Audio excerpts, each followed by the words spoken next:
The 5 p.m. agenda review session will begin now, followed immediately by the city council meeting of May 20th, 2026.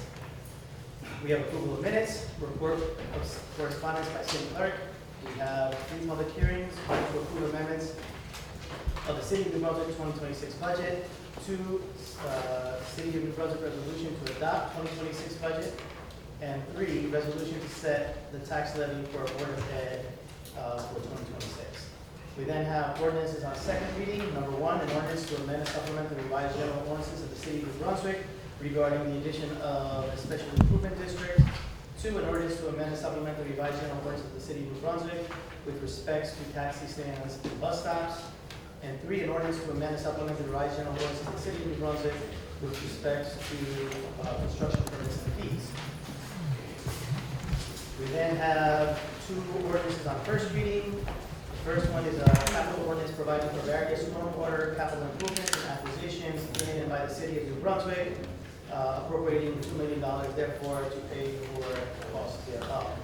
2, an ordinance to amend and supplement the revised general ordinances of the City of New Brunswick with respects to parking zones for handicapped persons at various locations.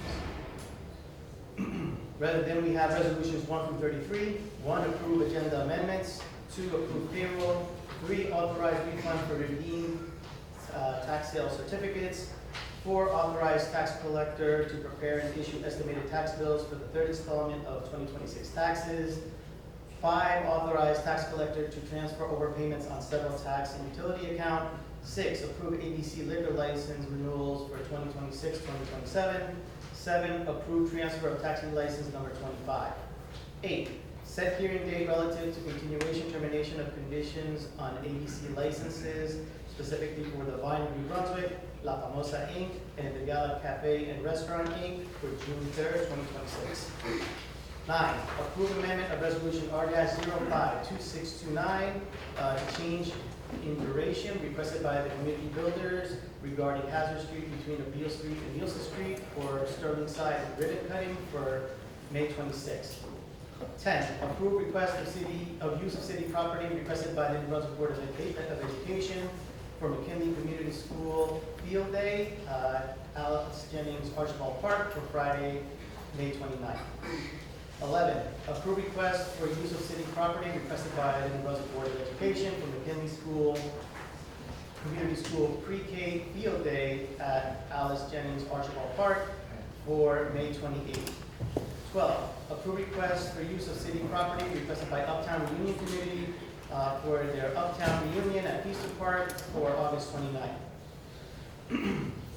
13, approve request for use of city property requested by Tiffany Berry for the Berry Family Gathering at Bigelow Park for August 8th.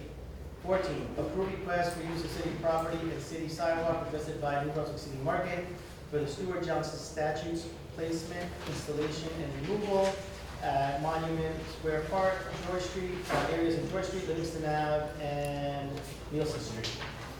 This is from June 4th till November 3rd. 15, approve request for street closing and use of city sidewalk requested by the New Brunswick Board of Education for the community fair at Delaware Street between Livingston Ave and Lee Ave for June 6th. 16, approve request for use of city property requested by Lincoln Elementary School for the Lincoln School Field Day at Bigelow Park for June 5th.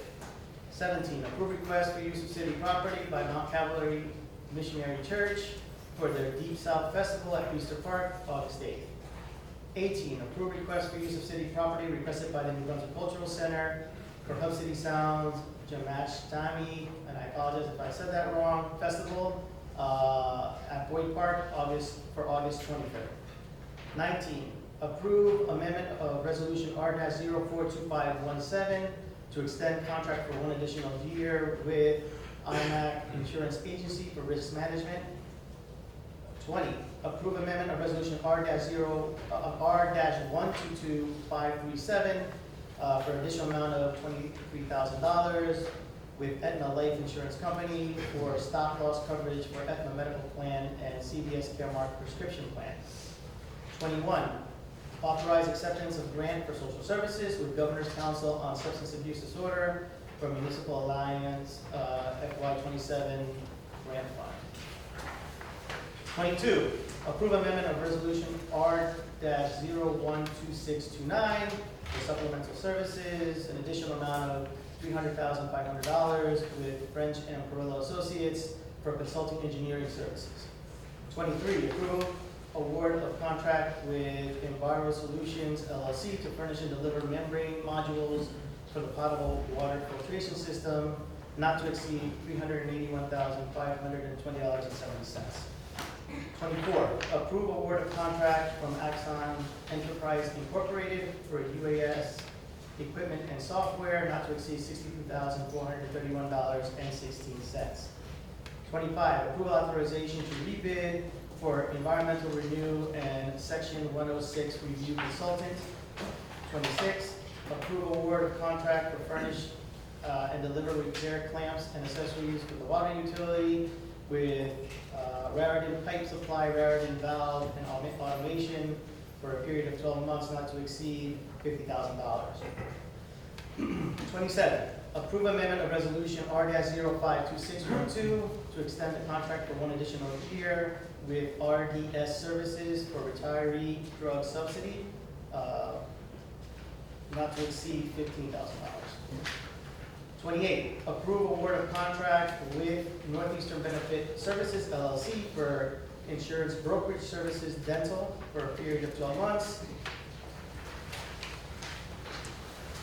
29, authorized purchase by the police department under NJ Start contract for emergency center planning staffing services with Continuity Operations Group LLC for grant consulting and grant writing services for a period of 1 year not to exceed $25,000.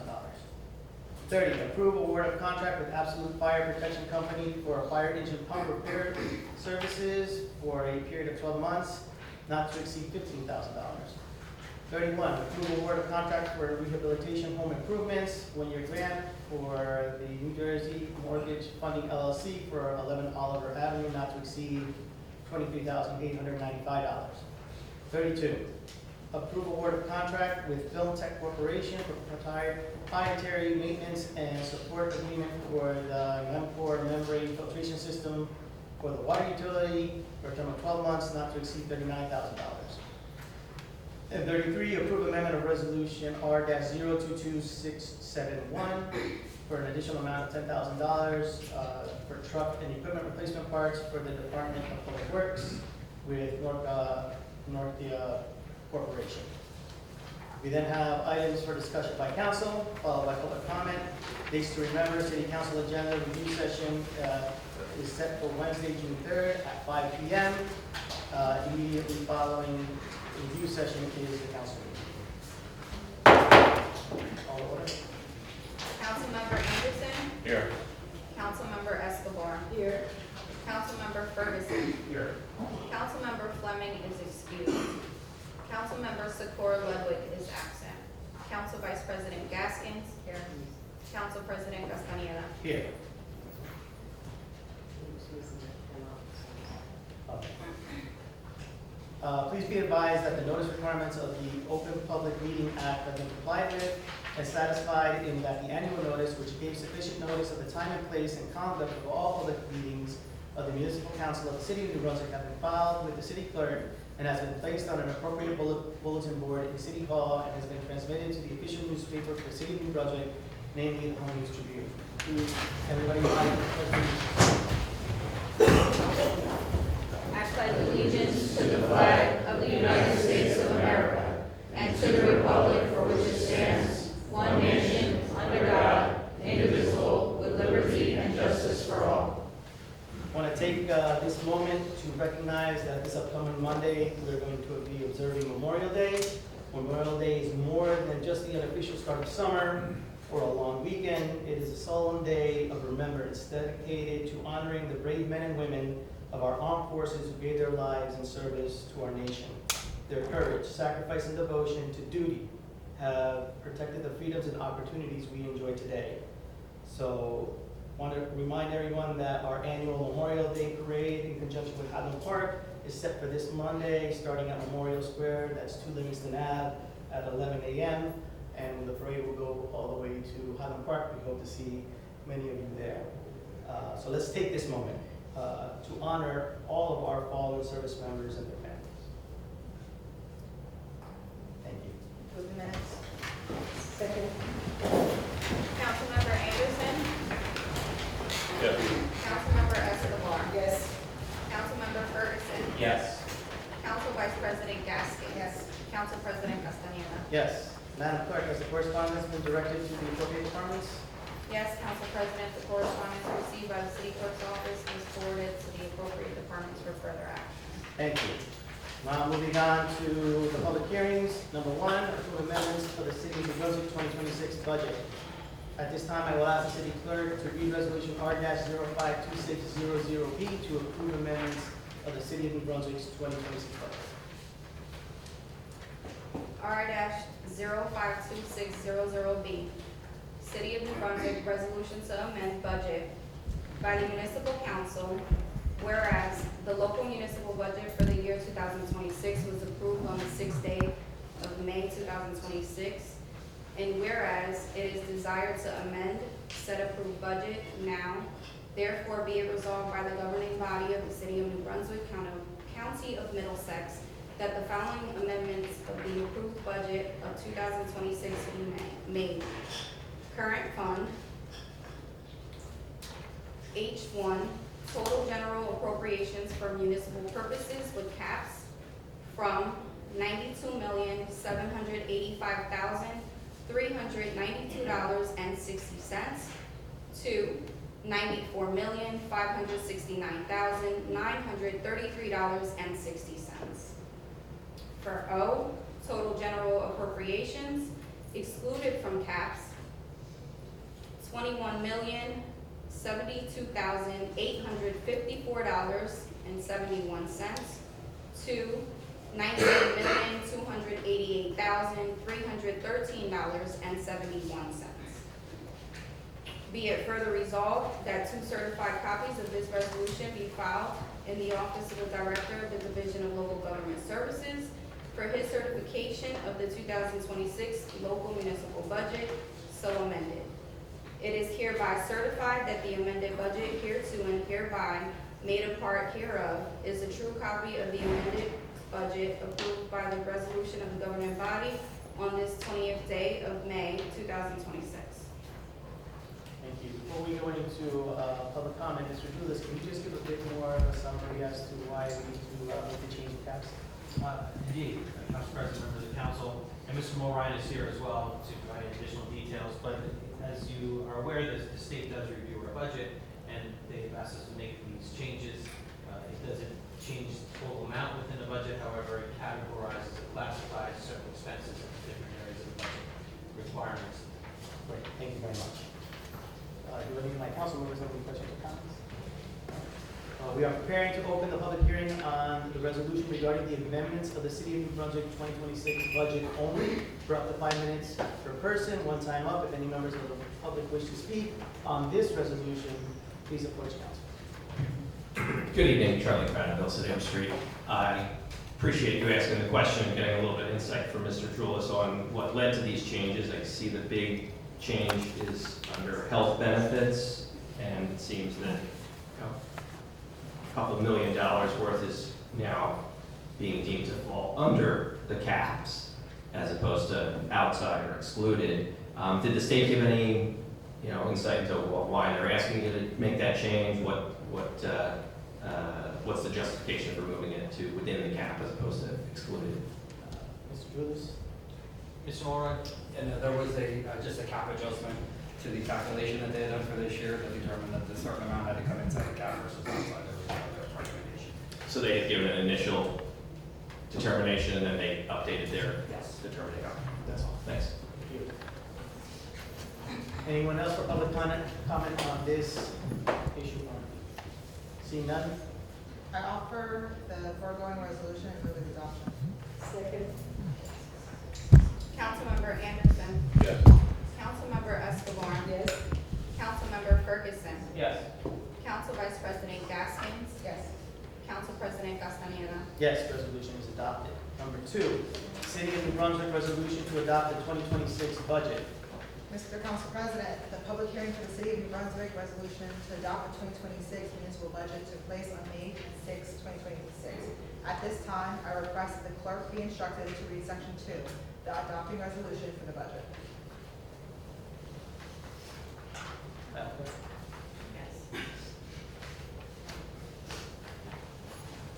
R-052600C. Section 2, upon adoption for the year 2026. Be it resolved by the council members of the City of New Brunswick, County of Middlesex, that the budget hereinbefore set forth is hereby adopted and shall constitute an appropriation for the purposes stated of the sums therein set forth as appropriations and authorization of the amounts of A, $41,163,215.77 for municipal purposes. For B, $1,140,264 for school purposes in type 1 school districts, only NJSA 18A 9-2, to be raised by taxation. And D, $365,880.48 for open space, recreation, farmland, and historic preservation trust fund levy. For F, $1,739,231.04 for minimum library tax. Summary of revenues.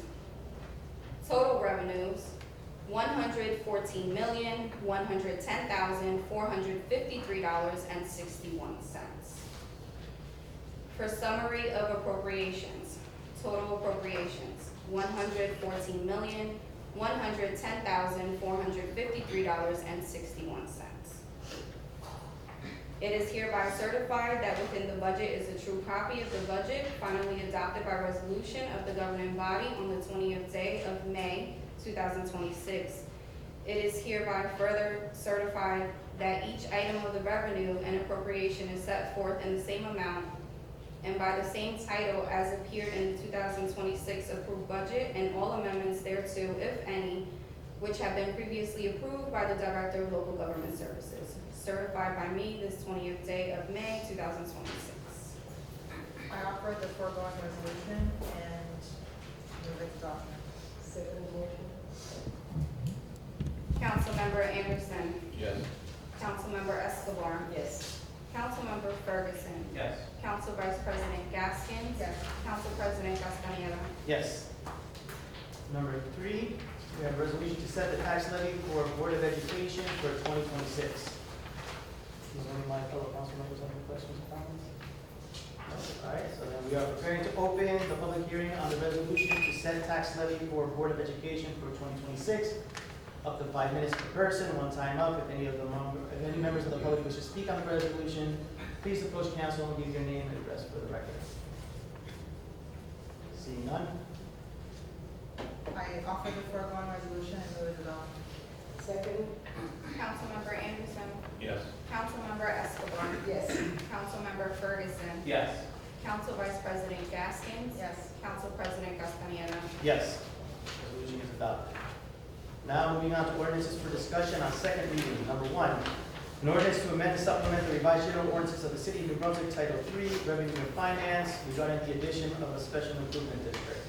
This was something that was carried from the last meeting, and so it was carried so that the council could take into consideration and deliberate on certain concerns and ideas that residents had during that public, that public hearing. And we have done our due diligence of deliberating on that, as well as taking the time to meet with property owners, residents, and business owners on the French Street corridor, getting their feedback. And I know that the facilitating organization helping assist the business owners in seeking the special improvement district has also had some effort to address those concerns. And so, Mr. Bergman, if I can have you kind of just give a brief update as to what's transpired since the hearing. Good evening, City Council members. and good evening. Thank you to everyone who is here tonight regarding this ordinance. I'm Charles Bergman. I'm a resident on Stratford Place and work for New Brunswick Tomorrow, which, as Council President mentioned, is the organization helping to facilitate the planning process with stakeholders of the proposed French Street Special Improvement District. When we were last here at the council meeting to present on the proposed French Street Special Improvement District, several individuals and organizations voiced questions and concerns about the potential impact of the SID on existing residents and tenants in the area. As a result, last week we organized a community meeting that included members and representatives of the organizations New Labor and Rosacea, and residents who are active with New Brunswick Tomorrow's Esperanza project and who have been involved in the SID planning process. I believe it was a productive conversation that underlined everyone's shared vision of an equitable, vibrant, and affordable French Street corridor that maintains a strong Latino cultural identity. With that in mind, I'd like to address the concerns raised to the council last time to dispel some misconceptions and emphasize our commitments. First, I'd like to address resident involvement. This SID proposal is the outgrowth of 12 years of ongoing work with residents in the Esperanza neighborhood in the French Street corridor. Before we started engaging small businesses, we had already been organizing Latino immigrant residents of the neighborhood to take action on neighborhood concerns like trash and safety. Many of those same resident leaders who have been participating for a decade or more in those efforts have been active in the SID planning. You heard from a few of them at the last meeting, and you'll hear from a few others tonight. That said, I do think it's true that our public messaging about the SID emphasized the benefit to businesses in the corridor primarily, and did not talk enough about the involvement of and benefits to residents. So I'd like to point out that the ordinance itself specifies that its purpose is to, quote, benefit the businesses, employees, residents, and consumers in the district. Many of the anticipated services of the Special Improvement District, such as corridor cleaning, safety initiatives, beautification, and cultural events, would benefit everyone who spends time there, regardless of their involvement in the SID or even if they are aware of it. Nonetheless, we want to ensure that the community and resident participation in the SID is strong and broad. For that reason, the SID Planning Committee agrees with the recommendation to add 2 additional community seats to the proposed SID organization board so that they have equal representation with business and property owners. We also recommit to ensuring that information about the SID and its plans and activities are communicated widely to all interested community members. Secondly, regarding the concern of rising rents, New Brunswick's rent control ordinance and tenant protections still apply to landlords in the SID. A tax increase itself is not a valid reason to raise rents beyond what is legally permitted. Of course, admittedly and unfortunately, we know from our experience with MBT's tenant counseling program that there are some unscrupulous landlords who try to push out tenants or illegally raise rents. In fact, our tenant association that we support conducted a survey of New Brunswick Latino tenants in the fall that showed high levels of incompliance with certain aspects of the rent control ordinance. It's likely that the tenant association will share more with the council on that on a future date. This is an existing problem regardless of the introduction of a special improvement district. Just last week, we helped a tenant recover $10,000 in excessive rent they had paid for an apartment in another area of New Brunswick. Still, to ensure that tenants in the French Street area are well informed of their rights in case any landlords attempt to use the SID as an excuse to illegally raise rents or evict residents, Brunswick Tomorrow and our tenant association are planning for an intensive outreach and education campaign to tenants in residential properties in the SID area. Lastly, an area of concern for New Labor was the rights and treatment of workers at businesses in the SID area.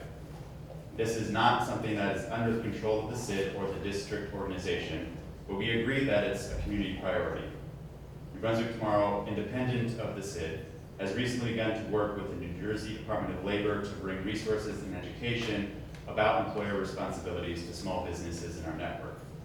We commit to building on that and working with businesses in the CID, if approved, and concerned organizations like New Labor to ensure businesses comply with labor laws. And if they do not, New Brunswick's strong wage theft ordinance is a powerful tool. The planning for this special improvement district has been a long-term community effort, and we welcome the contributions of anyone who wants to make it stronger. We and everyone in the French Street community who have been involved in this strongly believe that the benefits of the CID will be felt by all who live, work, and visit the area. And we ask the council to approve the ordinance before you tonight. And I'd just like to take a moment to ask and invite those stakeholders, residents, and business and property owners that are here tonight in support of this proposal, if you could stand. Los que están aquí para apoyar la ordenanza, si pueden ponerse de pie, por favor. Thank you. Thank you. Would my council members have any questions or comments? I just have a comment and thank you for adding, I believe that this will improve the area, it will provide some opportunities, not just for the business owners, for the community in general, right? It will bring, there's some benefits that, safety, cleaning and purification, employability. So I thank you for that. I think it's a great idea. And I thank you for, because as a council, we're thinking also considering asking additional seats for the board, of the committee board. So I thank you for adding that to ensure even more participation of those communities that really live, residents that live there, right? Some of us, we support our ally, but I think it's important to have the support and the participation of those that are really going to be impacted every day because they live in that area. So thank you. Anybody else, any questions or comments? Seeing none, thank you, Mr. Lee. We are preparing to open the public hearing on this ordinance only, up to 5 minutes per person, no time up. If any members of the public wish to speak on this ordinance, please approach the council and please give your name and address for the record. Good evening, everyone. Good evening, Councilman. My name is Yolanda Garcia. I'm a business owner of the area of French Street, and I've been there since 2017. I'm gonna switch to Spanish just to explain myself a little bit better. If somebody can translate for me. I'm going to try. Okay. Una vez más, mi nombre es Yolanda García, soy dueña de negocio del área de la French Street y abrí mi negocio en el 2017. Cuando llegué ahí, llegué con toda la esperanza de tener el negocio más bonito que pudiera haber y me encontré con el problema que había en la French Street, que eran las calles sucias. También había bastante gente tal vez tomando las calles y pronto fui visitada por Charles, quien me invitó a ser parte del comité de la French Street, Esperanza que miré, y rápidamente me integré, fui parte del comité que remodeló el parque y fui integrándome poco a poco, viendo muchas de las necesidades del área. Yo considero que nuestra comunidad en la French Street tiene mucho que dar y es una comunidad que trabaja mucho por sus negocios y creo que todos en la comunidad, no solo los negocios, sino también los residentes, los alumnos que pasan por ahí, por esas calles todos los días, se merecen un lugar limpio y digno. He visto el trabajo que ha hecho New Brunswick Tomorrow con los negocios y creo que ha sido bastante bueno. Sin embargo, como negocios, hemos pedido muchas cosas como la iluminación debajo del puente, más iluminación en las calles. Lo único que buscamos es que las calles estén seguras para así poder tener más visitantes y que también nuestros residentes, que son la mayoría de nuestros propios clientes, también se sientan seguros en su propia zona. Y creo que si podemos considerar este Business District para poder tener pues algo sustentable en el tiempo, que no sea nada más una ayuda de un tiempo, sino que podamos ir avanzando en el tiempo y realmente traer esta área bonita, segura, iluminada para todos. Yo quisiera que tomaran en cuenta que allí está una escuela y que esos niños caminan día a día. Y yo creo que si los niños crecen en un ambiente limpio, atractivo y seguro, van a ser ciudadanos más seguros y más orgullosos de su propia ciudad. Así que por favor les pido que tomen en consideración esta petición, que no es solamente para el beneficio de los negocios, sino también para todos los residentes, porque los negocios somos un punto en el que los residentes vienen, nos visitan y tenemos intercambios de ideas y de conocimiento. Y también podemos ser en el futuro esos negocios que dan empleo a esos nuevos estudiantes que acaban de salir de la escuela, que son nuestras escuelas también. Y aquí conmigo tengo una lista de dueños de negocios que han firmado, son más de 66 dueños de negocios que están a favor del Business District. Muchas gracias. Gracias. ¿Me puedes agregar eso a So I'm going to do a quick summary of what Ms. Yolanda Garcia just mentioned. She said that she had a business in Brunswick on French Street since 2017, and she's looking to have the best business in the area, right, of French. When she first started there, before she met Charles and the Esperanza project, she had witnesses had seen dirty streets, loitering in French Street.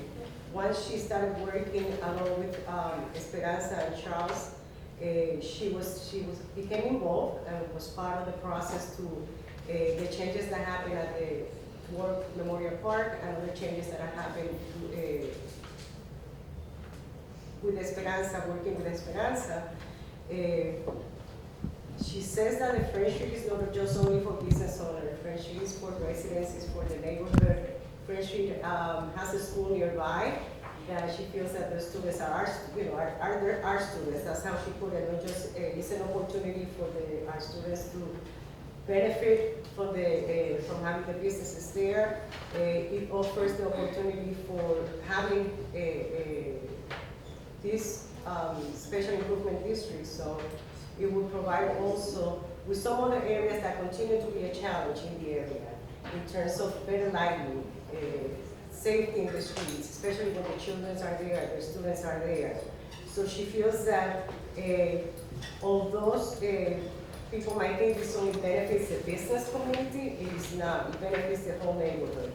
And she wants to make sure, especially that time is up. She wants to make sure that at least the students that pass by there, by that area every day, that they have that they could see that there's a neighborhood thriving, that is comfort, and they want the children to be proud of that neighborhood.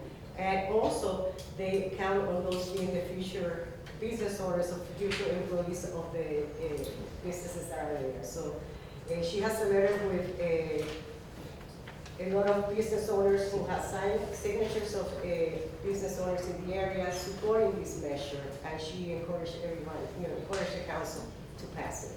Thank you. your name and address for the record, please? Ok, mi nombre es Amanda Alvarado y vivo aquí en la Joseph Libre, en la Yeti, en la escuela, la Blanquita. Y entonces, mi comentario sería que igual quiero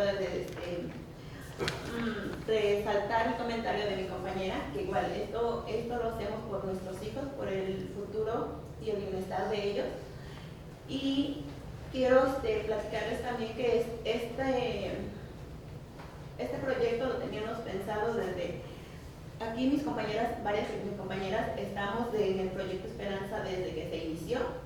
Y entonces eso ha sido un recorrido de camino que ustedes ya saben cuánto tiene el proyecto Esperanza desde que se fundó. Entonces siempre hemos trabajado por eso, por la seguridad y por el bien del vecindario.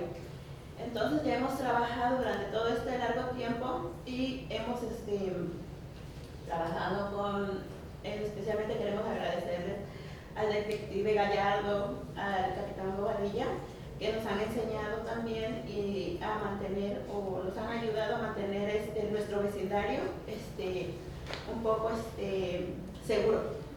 Nos han ayudado bastante, que también en aquellos tiempos habíamos tenido problemas de droga, de varias cosas en nuestro vecindario.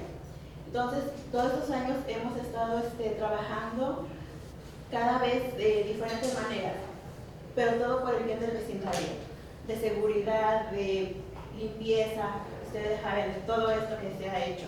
Entonces, en aquellos tiempos siempre comparábamos o regresábamos a ver tal, que por qué limpiaban más, que por qué eso, que por qué el otro, y la frega estaba descuidada. Así empezamos a conocer lo que es el distrito y empezamos a tener esa meta futuro. Entonces ahora que está aquí, nos harían un gran, no favor, sino que es un trabajo que nosotros hemos hecho para recopilar todo eso y aprender de lo que es este distrito. Y va a ser como un trabajo que ya va a estar todo integrado. Las voces del vecindario, de los vecinos, de los negocios, todos juntos podemos tener una sola voz y trabajar juntos por nuestro vecindario. Entonces sí quisiéramos que tomen en cuenta esto, que esto no es, tal vez empezó a hablar de hace año y medio, un año de esta propuesta, pero en verdad que la idea, el pensamiento viene mucho más tiempo. Entonces todo esto del comité lo están formando las compañeras que iniciamos desde que inició Proyecto Esperanza. Entonces sí nos harían muy feliz en el vecindario tener esto ya estable. Gracias. So, her name is Amanda, she's a resident and she lives by the Blanquita Valencia School. And she's just echoing what the other speaker did. She's saying that everything that is being done, she works for the Esperanza, she has been involved with Esperanza for many, many years. And everything that they do is for the betterment of not just the children, but for the betterment of the community and the neighborhood. She said that to her, this is like seeing a dream, right? Many years ago that it was mentioned before, this is not new. This is a process that has started for many, many years, and they had a dream, and they used to think about George Street and the area, and they were looking at why French Street cannot have the same benefits that the George Street has as a special improvement district. So this is nothing new. This is a combination of many years of hard work, the input of them as residents and business owners, and this is just a dream seeing this come through, right? That this is going to be beneficial for everyone involved. And she likes the fact that as a part of the Esperanza project, as one of the members, the founding members that have been there for years, having the opportunity to be part of the community board and continue to work in collaboration with just business owners, residents, and everybody together to enhance the area and to ensure that the area is threatened and is vibrant and safety. She also thanked the police department.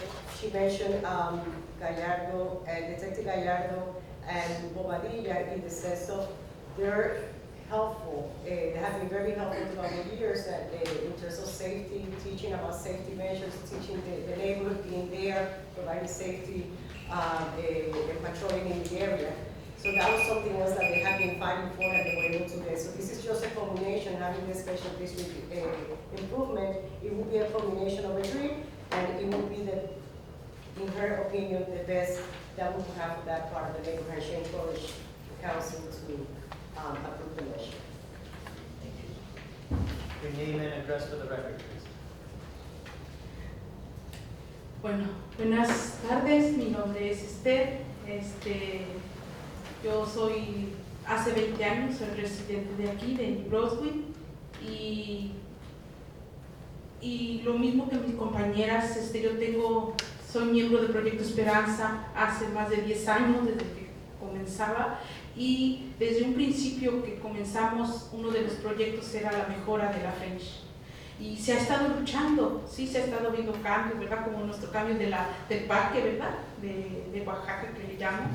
Parte de la French ha mejorado, pero tiene demasiado trabajo que hacer aquí en la French, como demasiado, y hemos tratado, ¿verdad?, de la limpieza, de los negocios y todo, y cuando a nosotros nos hablaron, yo soy comité también de hace mucho tiempo, comité de la French, como parte de la organización del Proyecto Esperanza. Entonces, cuando a nosotros nos explicaron que se convirtiera en distrito la French, se nos dio como una oportunidad, ¿verdad?, para seguir completando la meta de mejorar la French y en común junto con tanto los residentes como los negocios o como la gente que visitamos la French para comprar. Entonces se me hizo como completar nuestro sueño de ver esa French completamente transformada, así como el parque de la French, como la Livingston, que también la transformaron, como otra parte de otro logro. Y entonces nos sentiríamos tan agradecidos y con mucha complacencia que aprueben, que es para el mejoramiento de la comunidad. Recuerden que el Proyecto Esperanza solamente es único, lo único que quiere lograr es mejorar la comunidad. Gracias. So her name is Esther, and she also is echoing the same sentiments as others. She has been living in Brunswick for 20 years. She has been a member of Esperanza for more than 10 years from the beginning. And again, she says the same things, that from the beginning, friendship was one of the areas that they were looking at making some enhancements to it. She does acknowledge that some changes have taken place, right? Especially with the War Memorial and some other initiatives that have taken place. And once they learn about this special improvement district and all the benefits that could bring to the area, to them it's like, okay, this is our goal, this is what we want, this is what we wanted to have for Friendship. So she, again, it's a collaboration, everybody's involved, and that's what Esperanza Project does, right? Trying to develop and bring initiatives that are for the betterment of just a certain area, but that at the long run it benefits the whole city, right? So she urges the council to support the measure because she believes that it would be of great impact and a good initiative for the French area, the community. Hola, buenas tardes. Mi nombre es Reinalda Cruz. Yo soy de la organización New Labor. Nos estamos ubicados en la 90 de la Patterson Street. Nosotros estamos aquí realmente porque creemos que llegamos a un acuerdo, ¿verdad?, con Brunswick Proyecto Esperanza, para que este proyecto de la French siga adelante. Realmente no estamos en contra de ninguno de los negocios, al contrario, nosotros siempre estamos a favor de todos los pequeños negocios porque sabemos que están pasando momentos difíciles. So my name is Reinalda, and I'm from New Labor, and I'm here to just say we met with members of the Esperanza and Brunswick tomorrow, and we came to an agreement in terms of the special district improvement measure. She's saying that we are not opposed to the measure, the initiative, as and they're not opposed to small business owners because she knows and the members, they know how the difficulties that small businesses are facing right now. Realmente en la propuesta que había anterior decía que solamente había 2 representantes de la comunidad y realmente queremos en esta enmienda que sea aumentado a 5 representantes de la comunidad, proviniendo de una variedad junto con las organizaciones, quienes recibirán también una compensación económica por su trabajo. Y también junto con van a estar en la junta con el proyecto. Otro de las enmiendas es que esto será enmendado a pedir a todos los propietarios particulares que acepten el acuerdo. Esto también será enmendado en requerir que todos los arrendatarios participantes acepten los acuerdos como arrendatarios para no incrementar lo de la renta. También tenemos en el cuarto, dice que los negocios tienen que aceptar y garantizar que todos los miembros participantes en la comunidad sean invitados a participar mediante un correo electrónico, así como mediante las publicaciones públicas en las redes sociales para la comunidad en general.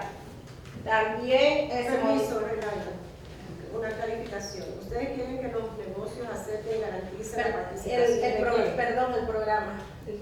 El UIC. Ok, sí, porque me perdí un poquito. Sí, perdón.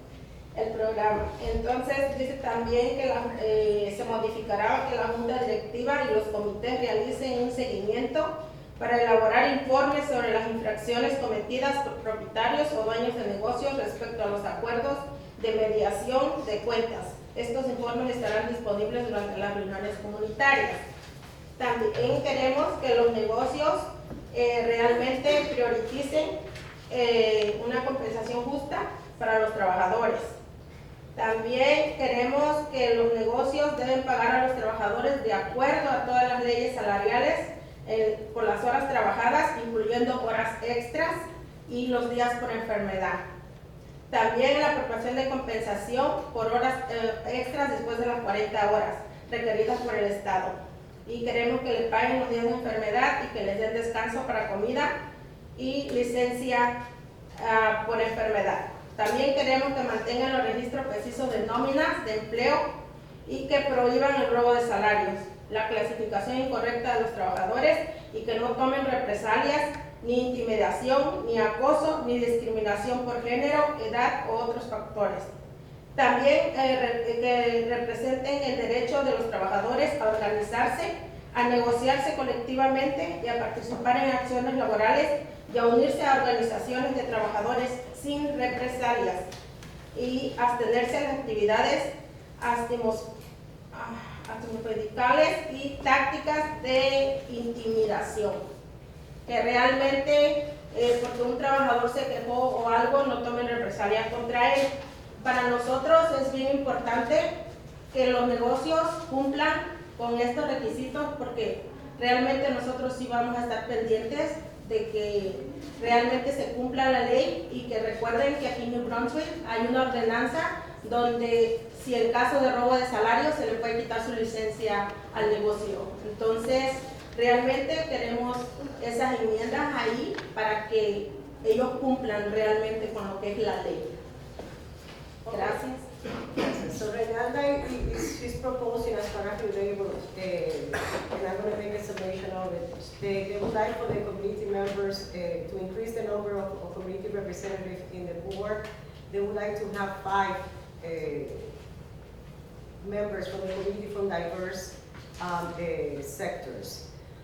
And also to offer economic compensation for being part of that board. She's asking for to ensure to put something, a document where property owners sign indicating and attesting that they will not raise rents in excess of what is permitted. Raise the rent. I was going to say to increase the rent just because now it's a special district improvement business area. They want to make sure that businesses at the special district improvement board of business, whoever is going to be in charge of this, just to ensure that they make sure that they send information, that they have reports, information to residents, to put it available in emails, give reports of, at those meetings of infractions committed by property owners or by business owners if they at any point they have any infractions or they have broken the law. She wants to ensure that salaries and compensation for workers are fair, that they pay the workers. And the rest that she's asking for are things that already are regulations in place and there's law. For example, she was saying that to ensure that they pay sick days. The law says that you have to pay sick days, and the law has an ordinance allowing for that too. She's to ensure that workers are paid fair and they pay overtime or whatever they owe that they get paid. We have an ordinance in the city of New Brunswick supporting and protecting workers in that area. She's talked about allowing the workers or those in the area to be able to organize, right? Or attend or be members of organizations that are labor organizations without the fear of being intimidated or fired by the employers, just to guarantee that. Again, there's laws and there's regulations in the state, in the city, and in the U.S. federal laws that protect those the workers anywhere. She also wants to ensure that there's no discrimination, that there's a register of the salaries, that, and to ensure, and just to remind business owners and remind the community that there's organizations that are working to ensure that the workers' rights are protected at all times. Thank you.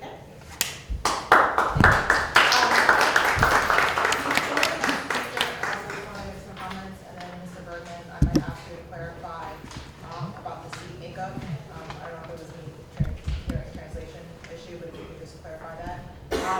I just do want to state that some of what was asked for may not be possible because this special improvement district cannot enumerate powers that are vested in the state. Basically, that means is there's certain responsibility that the state might have, including Department of Labor violations and other Department of Health violations. And so it's very important to ensure that there's no overstepping boundaries because then you run into conflict with state law there, but recognizing the importance of that, and I think this council would echo, important to follow all applicable laws and treat workers right. Mr. Bergman, could you just talk about that seat makeup? Can you clarify the question or just repeat the question? It's to my understanding that there's the 2 seats versus, I think there was a request for. Right, so the original proposal indicated 15 total members of the board. That would include, and this is not specified in the ordinance, the composition, but our recommendation was for 5 property owners, 5 business owners, 3 community representatives, and there are 2 city designees, 1 from the mayor, 1 from the council. What was discussed and what we agreed with and are proposing is to add 2 additional community seats, so the 5, 5, and 5 property owners, community members, residents, and business owners, in addition to the 2 city appointees. Name and address for the record, please.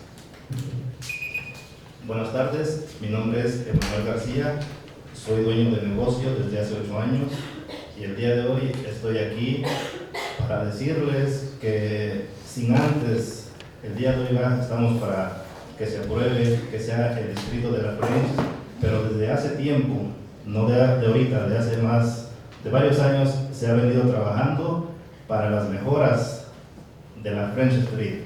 Y no, esas mejoras no solamente son para los dueños de negocios, para beneficiarnos nosotros.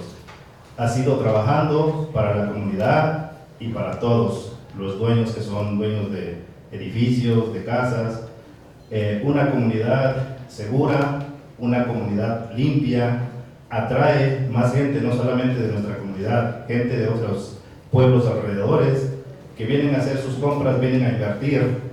Y también eso no solamente beneficia a los dueños de los negocios, beneficia a la ciudad. No estamos trabajando solamente para beneficiarnos como dueños de negocios, sino para el bien de toda la ciudad de New Brunswick.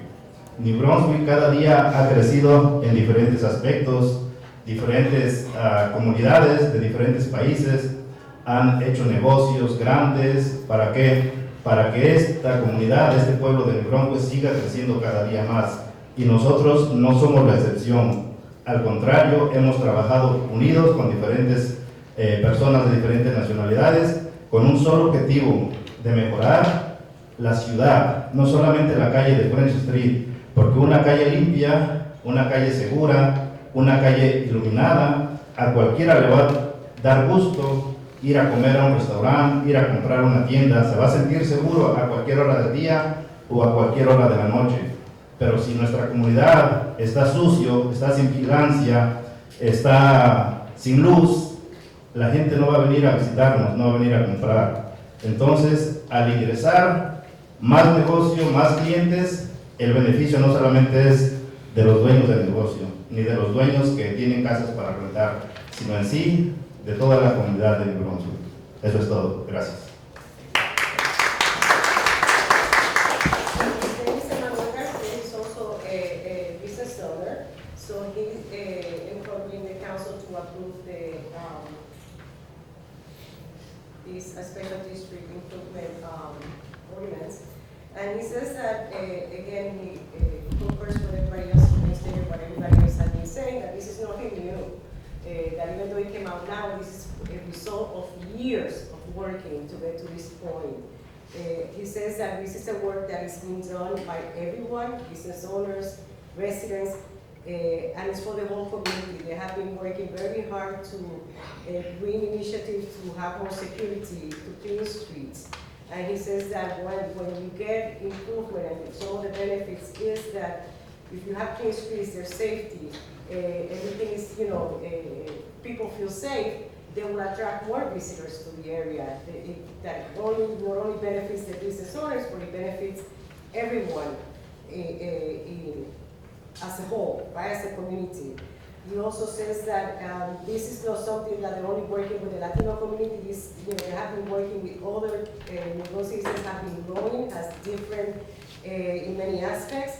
It has grown also in terms of the diversity that Brunswick has. So he says that they have always been working in support of others. They believe in the growth and the changes that are happening in Brunswick, and they have been part of those improvements, and they want to continue to be part of improvement that benefits the community in general, the whole New Brunswick. They're not just talking about French, but if French treated that area benefits, everybody else will benefit from that too. Your name and address for the record. Yes. Hello everybody, good evening, my name is Carlos. Voy a hablar en español. Si me You can puede- just give your address for the record. No? Your address. I don't have to say my address. Would you mind translating?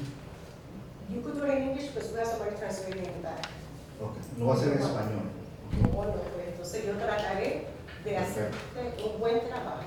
Gracias. Ok, bueno, para no extenderme mucho, buenas noches a ustedes, también a la comunidad que ha salido. Yo creo que esto es una buena oportunidad de seguir mostrando liderazgo de nuestras comunidades, ¿verdad? De la comunidad de pequeños negocios o negociantes, porque alguien dijo que no debería decir pequeños negocios, ¿verdad? De negociantes que están saliendo adelante, pero tampoco olvidarnos por qué están saliendo adelante o por quiénes han salido adelante, no solamente por el mérito propio, pero también por los clientes que han estado sosteniendo su negocio a través de las ventas y compras de la comunidad que no tengan un negocio, ¿verdad? Entonces, esto es algo junto, no podemos separar uno del otro y pensar porque vamos a tener nuevos clientes, de repente todo se va a arreglar. ¿Qué pasaría si no funciona, digamos, no?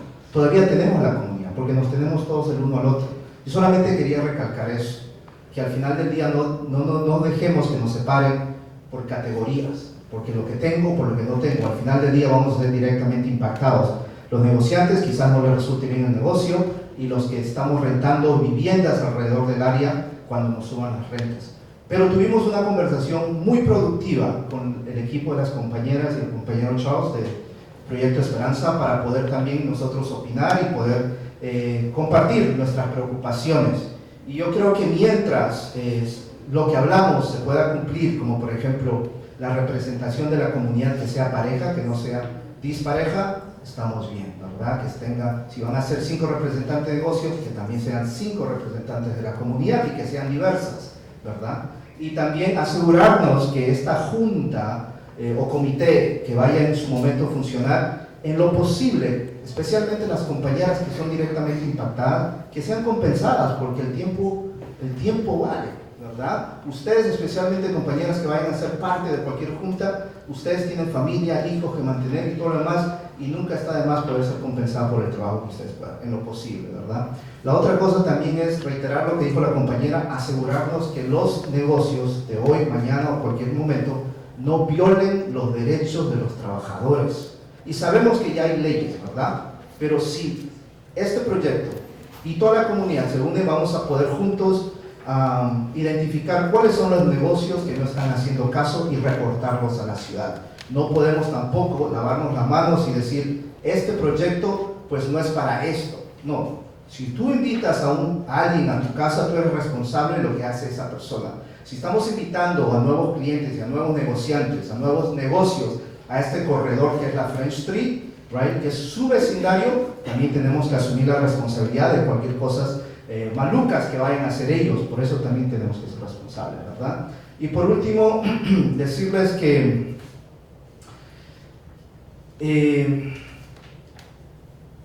Siempre que nosotros, cuando digo nosotros, la comunidad, ¿verdad?, trabajemos juntos, vamos a poder lograr más, porque al final del día, ¿verdad?, la ciudad, como vemos en muchas veces, no siempre, pero la mayoría de veces, aunque tenga las leyes, las ordenanzas, no van a estar siendo suficientes. Nos toca a nosotros hacer ese trabajo, ¿verdad? Los negociantes desde su trinchera, los que rentan desde su trinchera, y así sucesivamente todas las personas, porque de eso se trata, ser comunidad. Y con eso quería terminar y les quería preguntar si podía hacer un comentario que no...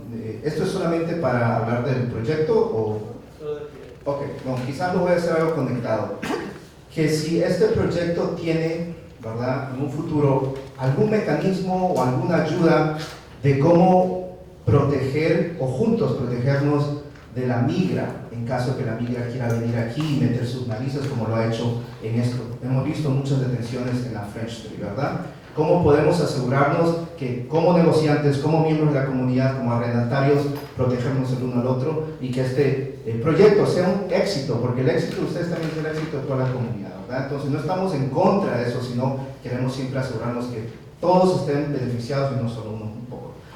Y con esto termino. Estaría el Consejo Municipal confirmándome que no harían ningún negocio con algún centro de detención privada, o sea que ustedes como cuerpo legislativo no entrarían en cualquier negocio con una cárcel privada de detenciones. Y esa es la pregunta que si me lo pueden responder, por favor.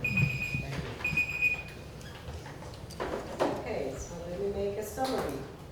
He says that this, this talk and all the meetings that we have been having in terms of the special district improvement is a good opportunity to show leadership by the business and by everybody, right?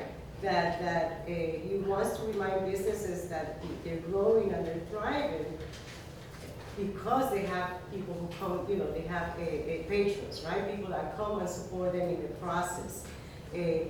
This, just to remember that new clients is not, or having new people coming into the business, that's it, right? Remember those who were there before. And it's a collaboration, it's new and the old one, just to keep that in mind when decisions are made. And he says also that not to forget that everyone has the ability and should be contributing, right? This is just not, this is a community, the concept of community, right?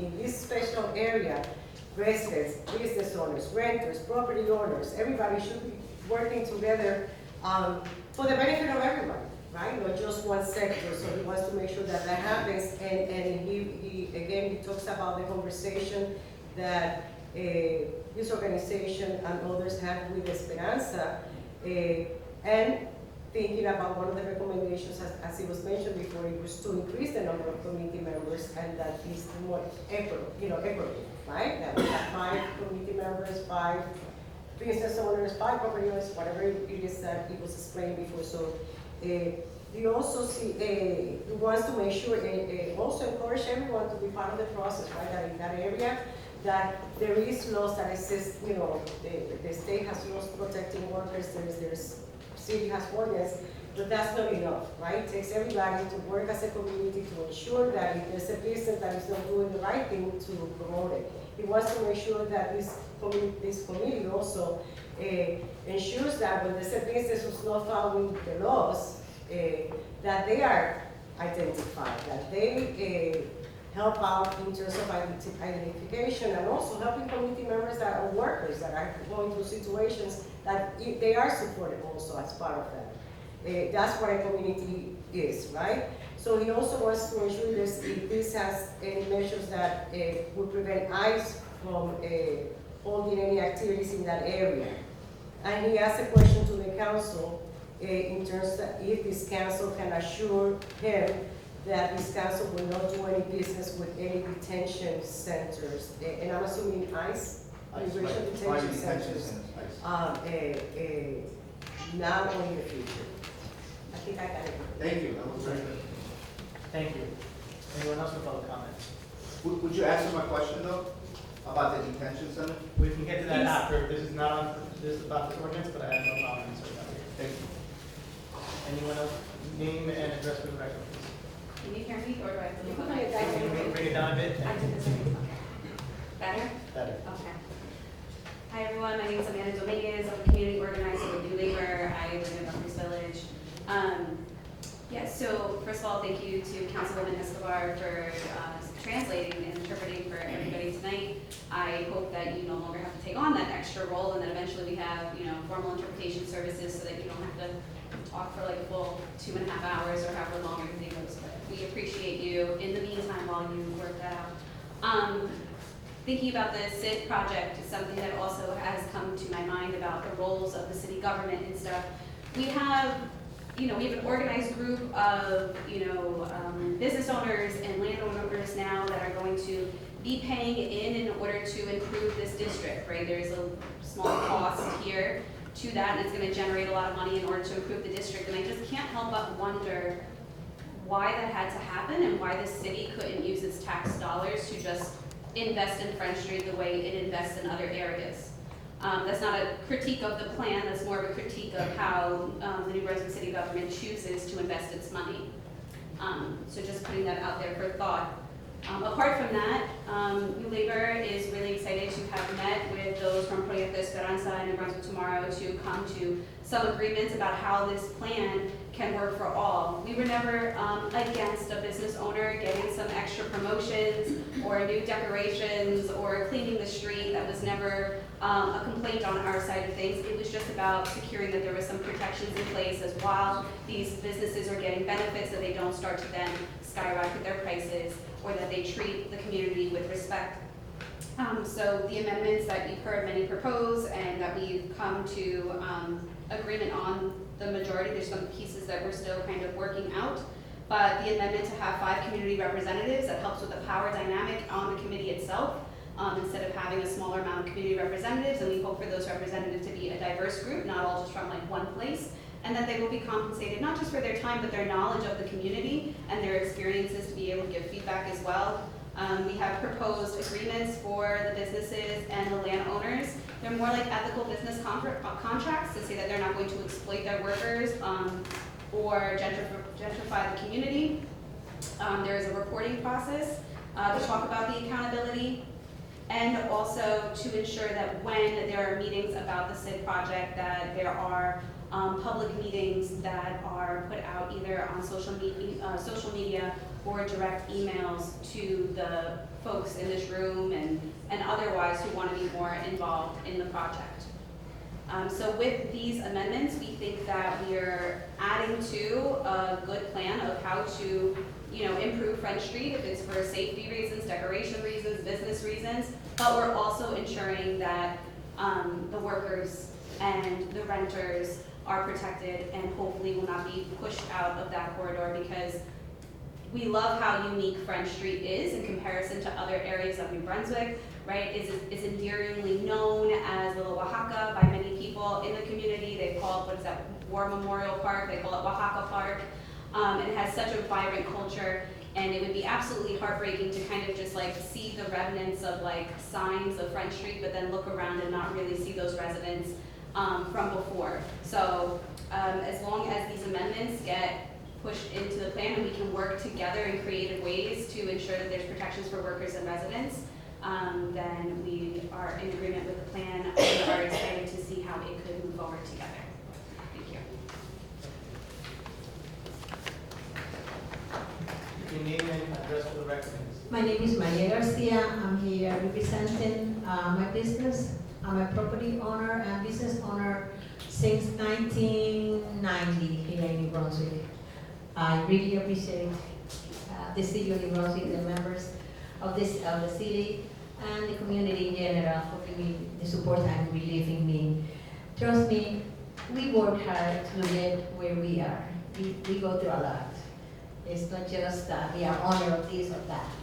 But here we are together working with the community to support each other, to help each other. As in my multi-service business, I receive people from the community that do not speak English and they want to make complaint on their landlord about increasing rent or this or that. I'm the first person, even as landlord, I am the first person that fight for people not to do that. My practice is not to increase. I have passed even 5 years I could rent the rent, I could increase the rent that is allowed by the rent control, and I still can't spend 5 years for being busy trying to run the business, and I don't increase it. So I'm here to maybe pacify some people that has some worries about the rent increase. It's not like that. There is ordinance, there is a department that is called rent control. They can call there, they can find out people in the community that help with that. So I don't think that should be an issue, that shouldn't be a worry. There is a lot of organization that can help with that and shouldn't be a worry. The last meeting I was also speaking about the importance of the seed. There's nothing but benefits for everybody having a seed because of the reason that everybody already explained that I'm not gonna spend the time of what other people say because it's the same thing. It's better everything. So I really appreciate the committee, the council members to vote in this ordinance on this seat. It will be very helpful for everybody here. Thank you.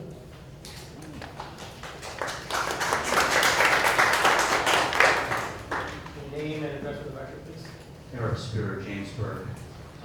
What is the selection process for choosing the people who are going to be representatives from the community and the businesses to make sure that there's diversity in those opinions and they're not just rubber stamps? I believe that's up to the organizer. Mr. Bergman, if you have a better. Sure. So the next step, if this is not specified in the ordinance, right? The next step, if the ordinance is approved, would be the creation of the bylaws for the organization. And a lot of the planning committee, right, which is made up of residents, business owners, many of whom you heard from tonight, some property owners, have been looking at bylaws from other special improvement districts to see what makes sense, or just what's typical in nonprofit organizations. It will be a 501c3 nonprofit organization. So I don't want to speak on behalf of the planning committee because the details of the bylaws would be worked out.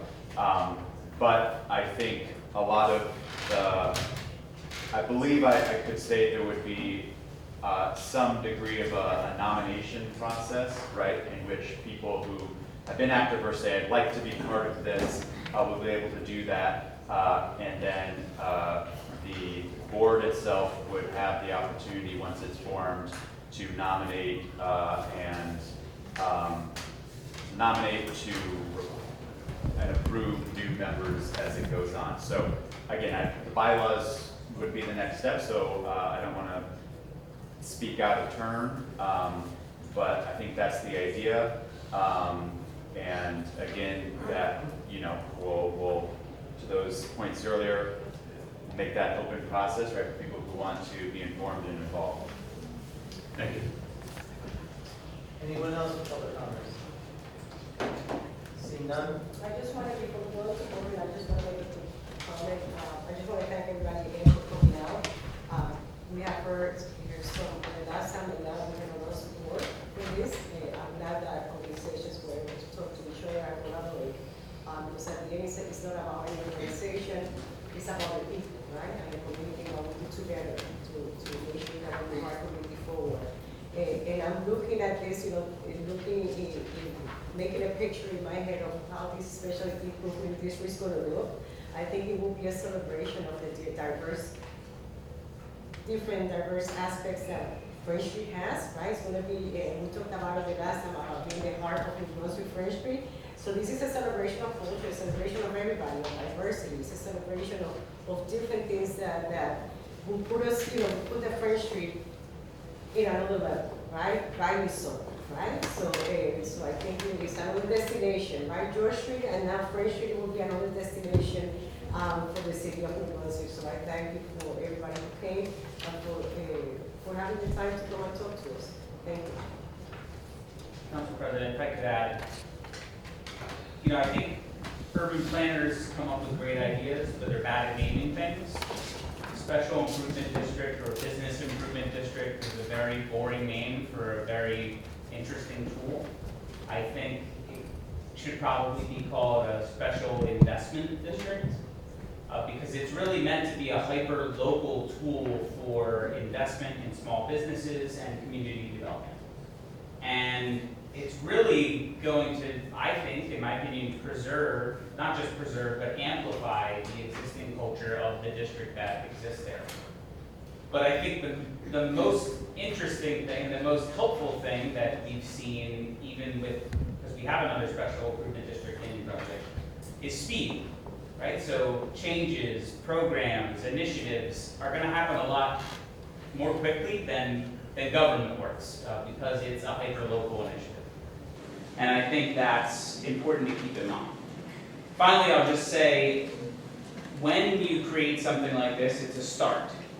If you look at City Market, which is our downtown improvement district, today, it looks a lot different than when City Market was created. The board changes, the community changes, the initiatives change as the community evolves. So this is sort of the breaking of the ground of a potential special improvement district or investment district. And I think it will change, it will evolve and amplify the benefits and the beauty of that community that exists. So I enthusiastically support this initiative. Mr. Council President, thank you. So I want to speak to, I think, a variety of concerns I heard. I think that first and foremost, though, is I think it's important to keep in mind that commercial spaces and residential life, in my opinion, go hand in hand. It's not a surprise, I'm a big fan of mixed spaces, mixed neighborhoods, mixed everything, because I think walkable access to goods, walkable proximity to jobs, goods, retail space, I think only enhance residential life. I don't think it only makes it better. When you have all resident and commercial spaces in one area, I think it really amplifies community identity and provides social cohesion.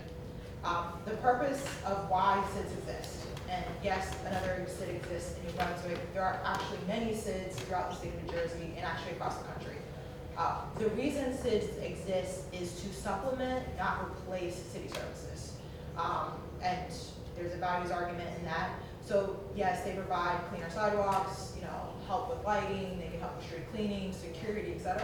But they also provide, or can provide, programmatic materials, right? And so the ability to pool funds together that benefit commercial spaces, and not solely using public taxpayer dollars for what could be beneficial to private property owners, right?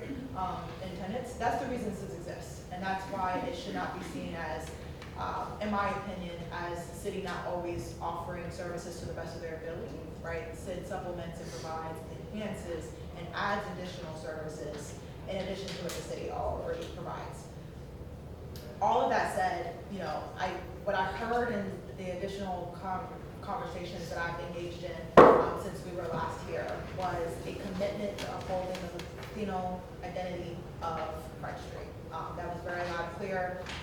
Existing tenants and even some property owners there are Latino who are all residents of the city of New Brunswick, and they made their voices hear and clear about how, yes, they are owners, like business owners, right? But they're also providing family. Whether they're first gen, second gen, all of that identity came out. And so that's why I feel pretty confident today in saying that the establishment of this SID, and in my opinion, will no way harm our neighborhood and harm our city. I think that residents deserve both this stability and mentality that a well-governed SID could provide. And that's on that one. Anyone else? Seeing none, can I get a motion? Motion to approve. We had already closed public comment. I didn't hear you when you said yes, I'm sorry. But what I do, this is. I'm gonna give you that grace. This is only gonna take a second. But what are we gonna do to bring more minority businesses? There's none on Front Street. What are we gonna do about that?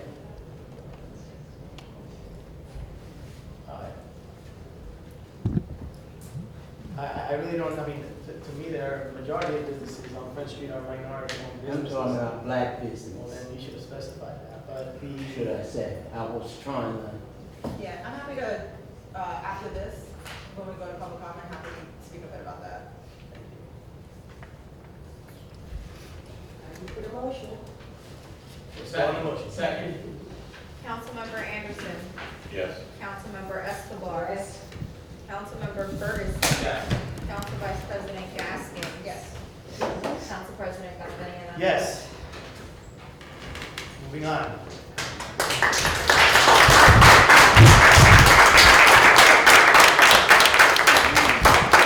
Ordinance to amend the supplement to revise general ordinances of the city of New Brunswick, Title 10, Vehicles and Traffic, Chapter 10.12, Traffic Control Regulations, Sections 10.12.080, Schedule 9, Taxi Stands, and Section 10.12.100, Schedule 11, Bus Stops.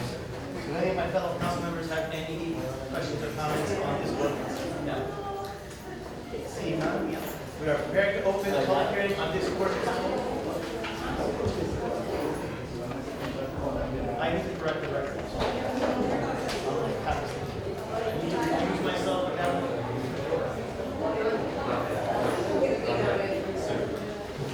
So for the record, everybody, I am recusing myself from the fire. I'm already looking at this. Hold on a second. You may want to just wait. Yeah, I'm gonna wait till everybody is there.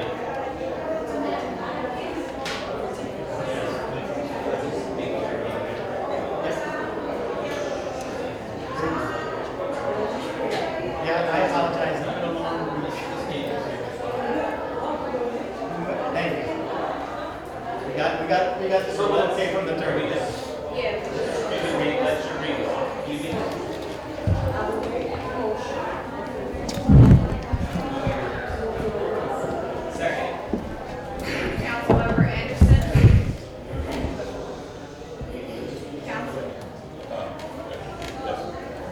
Councilmember Escobar. Yes. Councilmember Ferguson. Yes. Council Vice President Gaskin. Yes.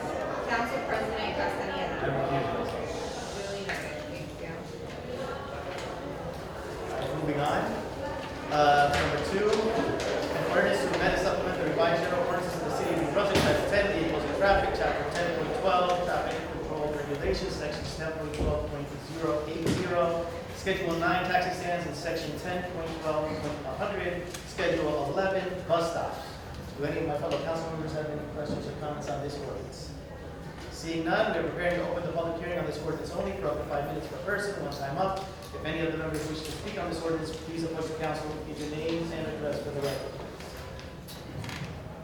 Good evening, Charlie Prattville, 143 Sedan Street. Can you tell me what prompted this and what changes are being made? Mr. Martinez? Hi, Mr. Prosecutor. The taxi stand amendment is intended to clean up the ordinance schedule, remove an outdated taxi stand designation, and make better use of the curb area on Somerset Street between College Avenue and George Street. This removes the taxi stand designation, allowing the area to be used for public parking. And the bus stop extension is intended to address a small curb area that is not practical for parking at the Easton Avenue and Prospect Street due to nearby driveways and visibility concerns. So basically, an outdated taxi stand will now be parking, which we need, and the other is a safety concern, so amplifying the bus stop will address issues with respect to blocking driveways and such. Okay, and so for the record, the only 2 taxi stands in the city are going to be Wall Street and basically on the other side of the tracks where it says Railroad Plaza. Those are going to be the only 2 in the city. I have to get back to you. I don't want to say yes without, getting back to you. You have to get back to you. I would say that,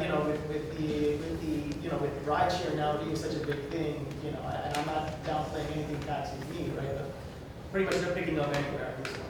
Yeah, not being critical, I'm just trying to confirm my understanding. And then for the bus stops, I guess, what buses will use these stops? Is that NJ Transit buses? I believe so, those are the ones that are using it now, so the existing ones using the bus. So the NJ Transit buses that run along East and N. Correct.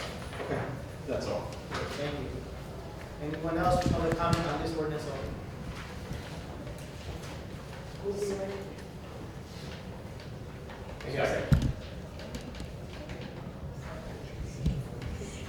Councilmember Anderson. Yes. Councilmember Escobar. Yes. Councilmember Ferguson. Yes. Council Vice President Gaskins. Yes. Council President Castaneda. Yes. Moving on to number 3, an ordinance to amend and supplement the revised general ordinances of the city of New Brunswick, Title 15, Buildings and Construction, Chapter 15.0, Uniform Construction Code, Sections 15.04.120, Construction Permit and Fees. Do any of my fellow council members have any questions or comments on this ordinance? Seeing none, we are prepared to open the public hearing on this ordinance only for up to 5 minutes per person, one time up. If any of the members of the public wish to speak on this ordinance, please approach the council. Seeing none? Sorry. Councilmember Anderson. Yes. Councilmember Escobar. Yes. Councilmember Ferguson. Yes.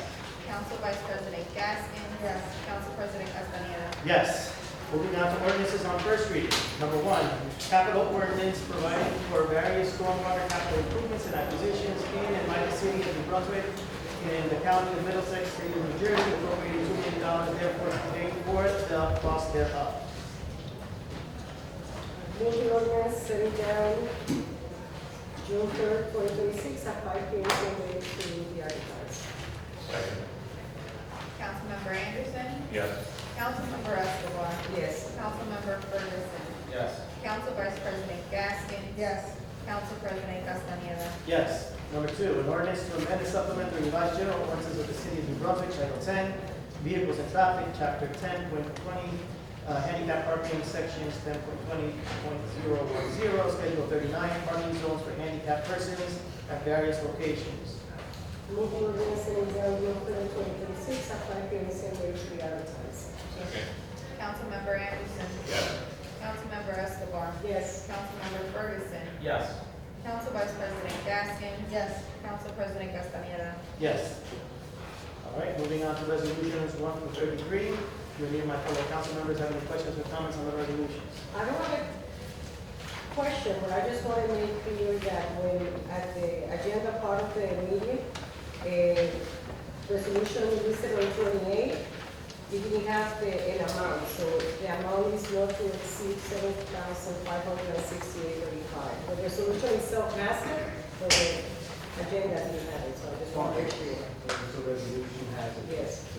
But I just want, just in case, I just wanted to make that clear. Anybody else with comments or questions? I have a few. For number 21, if this board, you can provide, or this year. It's an annual grant that we receive from the county to provide programming for character development and fighting the stigma on substance use disorder amongst the youth and community. Great, thank you. And number 24, Captain, if you could just give just a little bit of detail on this. Sure. This is an investment in an emerging, law enforcement technology by way of the Justice Assistant Grant. This is a project that's been reviewed, evaluated, and researched for well over a year at this point in terms of utility for the city. And we've identified a lot of different public safety areas where this would help us. In addition to bridging a couple different city agencies to include emergency management, fire department, and utilities. Great, thank you very much. Sure. And then lastly for me, number 31, Mr. Martinez.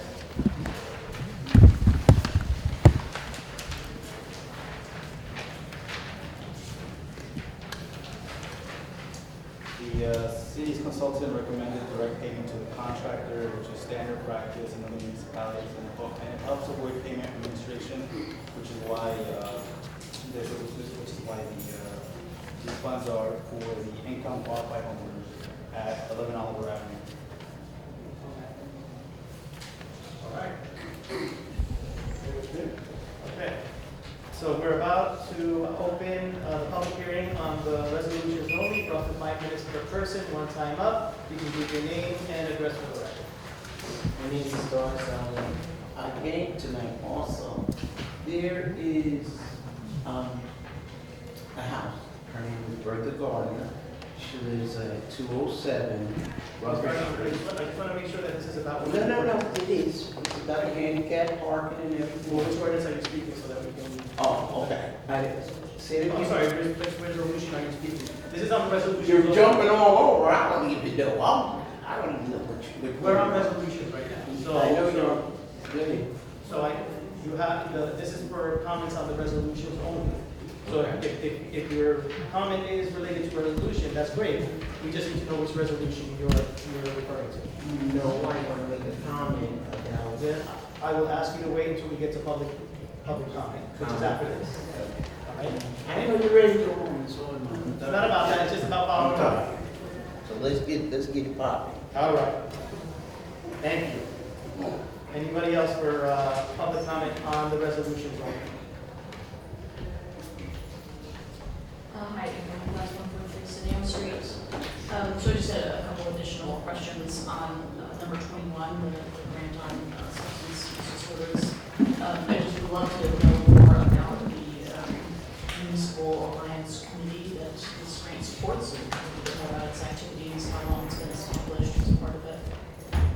Mr. Julius, do you have any info on that? Or, well, actually, okay, there you go. Our expert is here. Our expert is here. The alliance has been going on for over 10 years, and I've become the chairperson, Alex, the coordinator. So what we provide is programming for 3rd through 8th graders within the New Brunswick schools. They learn about character development. We have a young men's program as well as an SEL, which is social emotional learning, teaching them about relating to one another. And then we also provide training to the adults to try to process like a funneling to give us the tools that we need to give to the students in New Brunswick. And then we also do tabling events at community events that we're invited to. Thank you for your work. You're welcome. Anyone else for the ordinance, for the resolutions only? Good evening, once again, Charlie Cradaville, 143 Sedan. I'll start with the one that ends in 663. This is $300K for French and Carrillo Associates. Can you enlighten me exactly what work this is? I'm seeing stormwater work in the 6th Ward. And, yeah, why so much additional $300K? Mr. Martinez? Mr. Council President, this resolution authorizes supplemental engineering services for 2 infrastructure projects, the Weston Mills Pump Station Force Main Rehabilitation and Gilden Street, Delafield Street Stormwater Interceptor Rehabilitation. These projects were identified through the city's sanitary sewer master plan efforts that are being advanced as part of the city's proactive infrastructure rehabilitation program. So it's to cover the cost of all the. Yeah, so the work includes utility investigation, survey design, NJDOT permitting, and bid assistance for both. And I understand this was in the master plan, but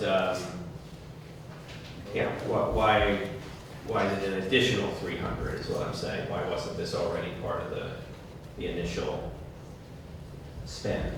Mr. Martinez, would I be correct in saying that these are just costs that came up as the process, continued? Yes. Okay, I'll just note, if I'm not mistaken, we're still, we don't have a city engineer, is that correct? That's incorrect. The city has Frederick Rowe appointed as the city engineer. Right, we don't have a human being, that's the But city there engineer. is a entity designated as the city engineer. Right, and that entity is about to get another $300,000 on top of all the other hundreds of thousands we paid them. I'm not an expert in the field, but I think that if we had a human engineer, we might not be spending so much on the company. Council President, I'm not quite sure what Mr. Cradle's inference is, but all of these purchases are done through proper procurement procedures. We have various capital improvements. The city is very, very busy with the investments we're making in our sanitary sewer to keep the effluents moving. It's part of our master plans, as Mr. Cradle pointed out. So I'm sure that if you took the time to review the bid specs, processes, and master plan, you probably agree this was necessary in order to do these projects. I'm not disputing what you're saying, I'm just saying I think the city would be better off with a human being hired to be the engineer, a full-time employee with salary and benefits to make decisions about what work is needed. And then if you do need outside engineering work, then you do procure it. But what we have is we have a company that we are constantly hiring and they're billing and we're paying them to do this work. I think we might see a cost savings if we actually hired a staff member. But that's all on that one. I do also want to discuss Oliver Avenue. We actually have. Excuse me, this is my time. If you- Well, all right, I'll give you the minute, just make it. Sure. The city continues to seek out an engineer for that position and has hired Friendship Burlow in the absence of that.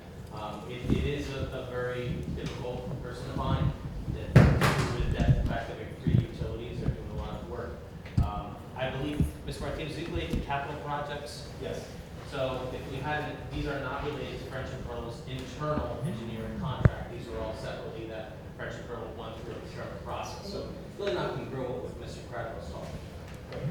Sorry to take your time, Mr. Cradwell, focus on your turn. It's okay, just respecting the chair, and, if you want me to stop and yield to somebody else, I will, but I don't want to be interrupted by people other than the chair. So, 672, the 11 Oliver Ave. I just want to understand a little bit more about it. I see it's a grant, and I noticed that it's affordable housing, so I just want to understand, is it becoming affordable housing as part of this, or it already was affordable housing? I did notice when I was, out and about that it's been boarded up at the moment. Can you just tell me a little bit more about how this is helping to create units of affordable housing? Ms. Martinez, do you have that answer? From my understanding, this is an affordable housing rehabilitation program, a project for an income qualified homeowner. That's all the information I got from this. So basically, yes. Okay, so the existing homeowner applied to get the grant through the city. That's correct. That's correct. Okay. Well, yeah, be eager to see that property back and open up to be used as housing. Thank you. Thank you. Anyone else for public comment on the resolution? Seeing none. Move the resolutions. Second. Councilmember Anderson. Yes. Councilmember Escobar. Yes. Councilmember Ferguson. Yes. Council Vice President Gaskin. Yes. Council President Castaneda. Yes. Before I start, are there any items of discussion for council from my fellow council members? No?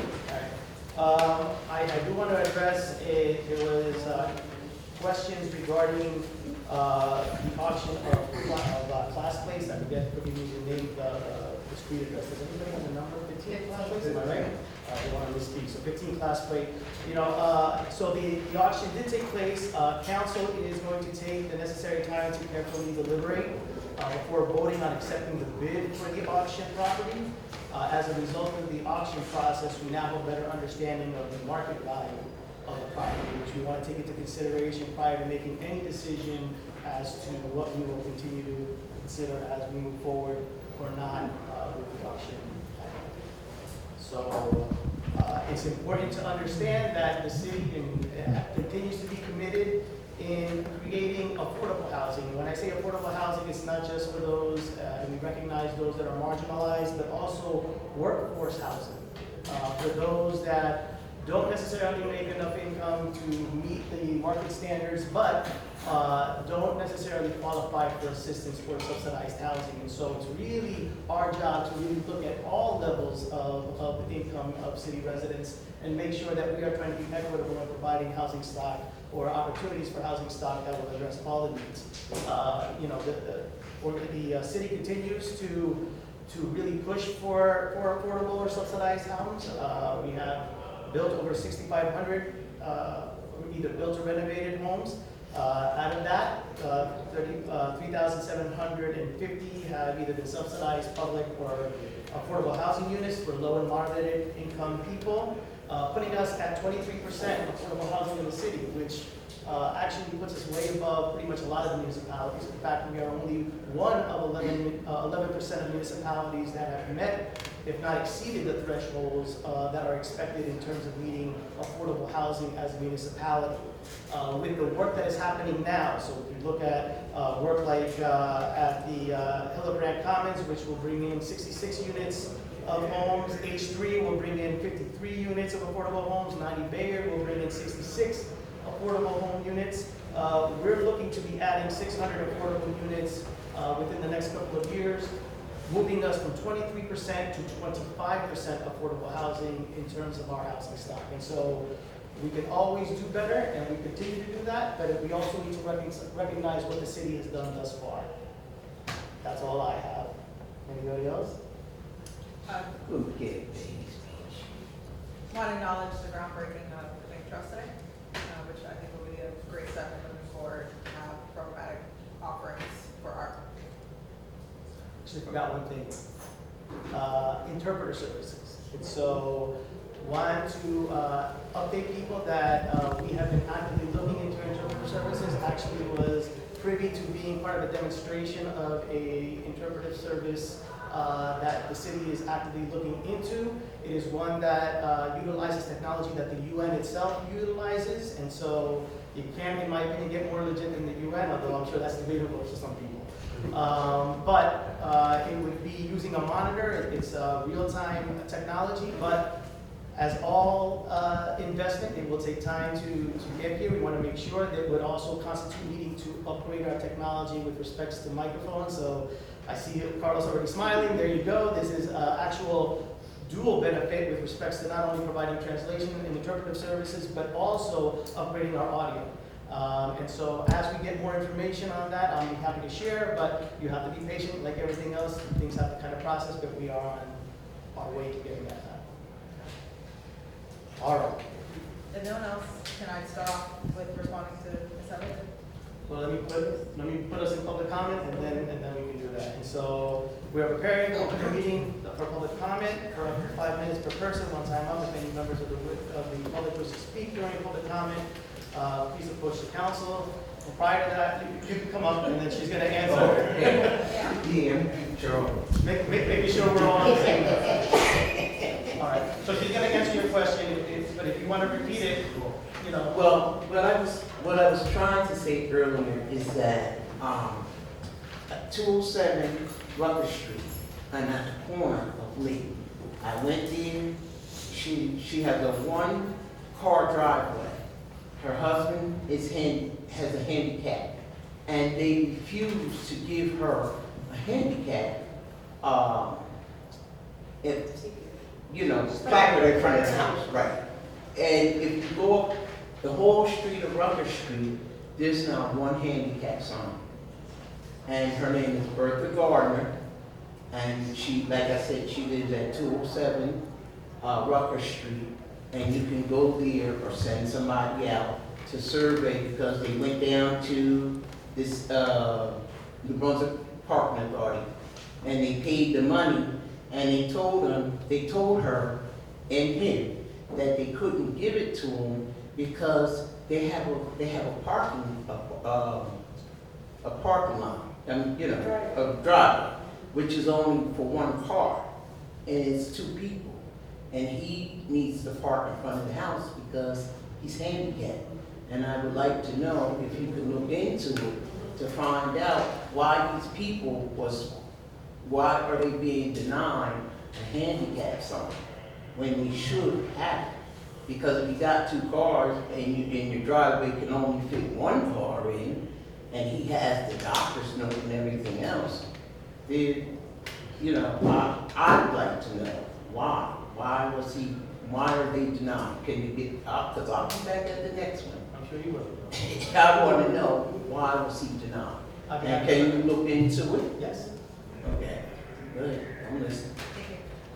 So I'm going to apologize in advance because I need to send some information to you as well, because I don't have all of it offhand. So if you have some time afterwards, I can grab your email.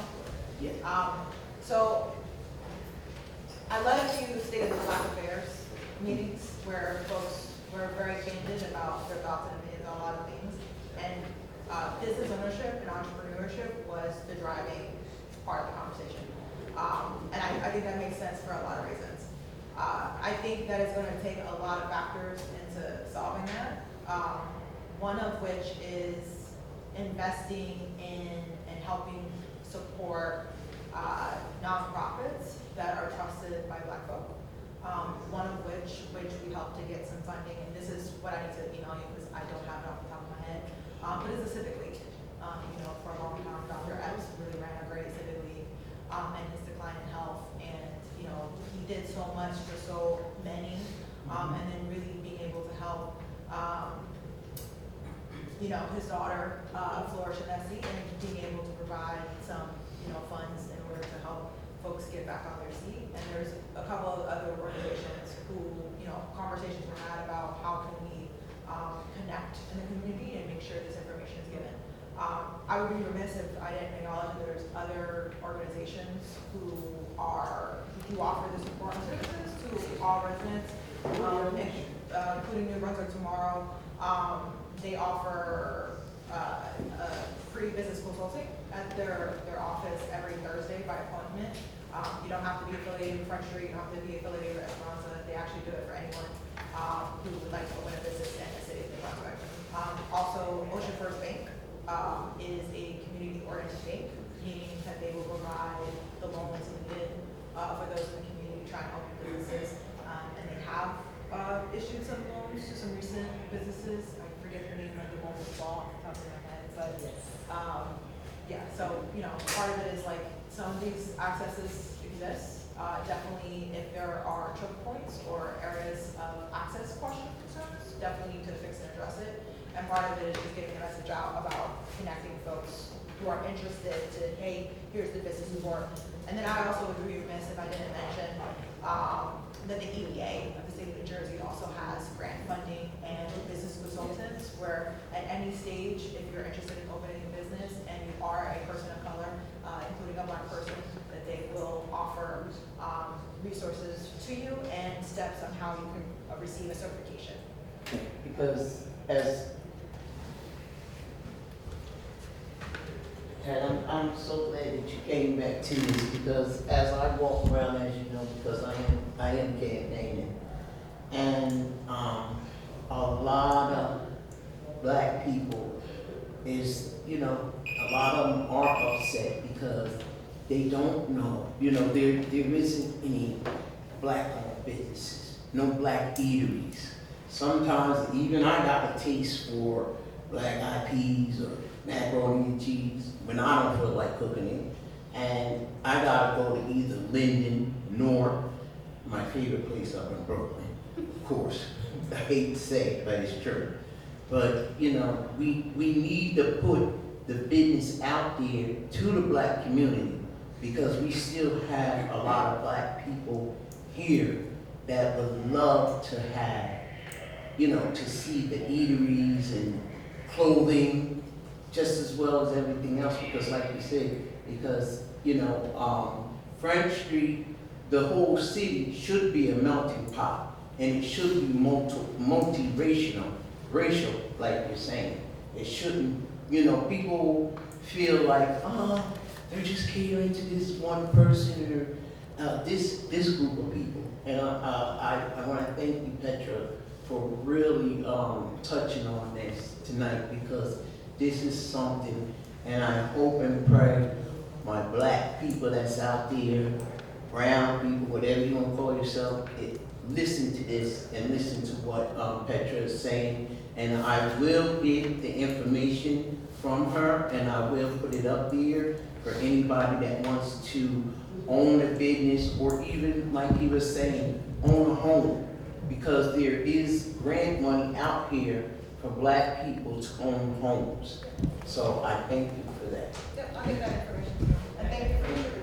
And I just want to double down on one thing that Petra said with respects to the SID, or the new special improvement district. That was, although we recognize that the majority of businesses at this point in time are Latino owned, we are not exclusive.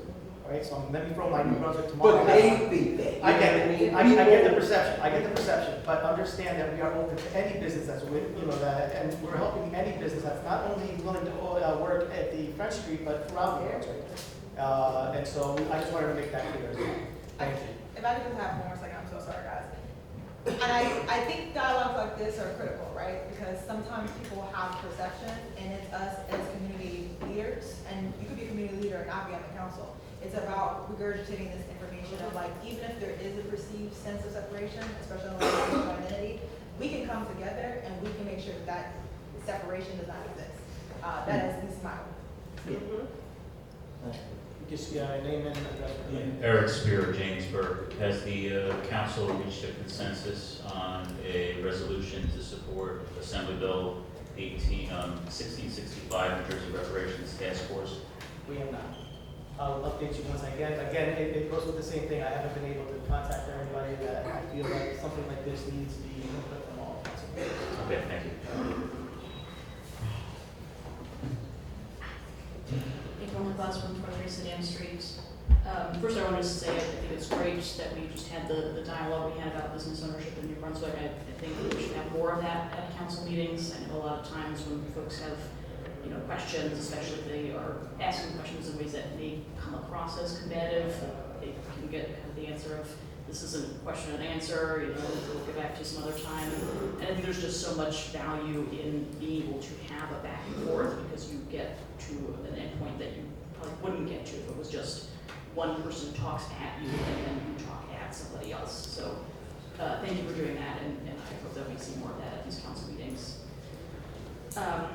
I want to follow up on an issue that I've asked about at a previous meeting.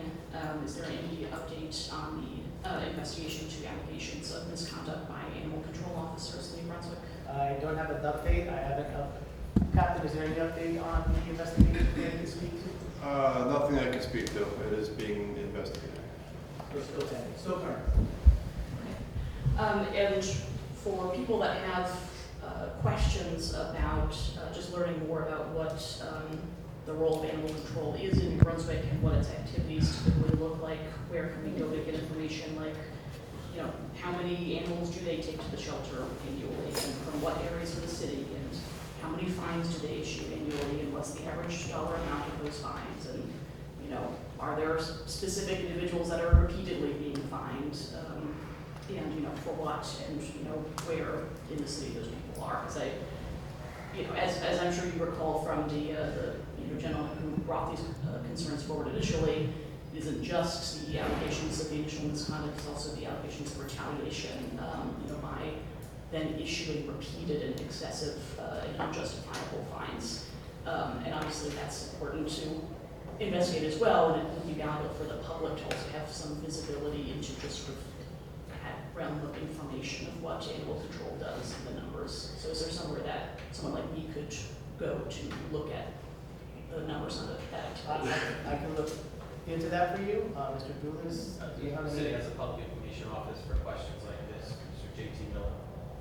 So we'd ask you to ask, and I'll be happy to just ask Mr. Miller that you'll be contacting him about this. Thank you. All right.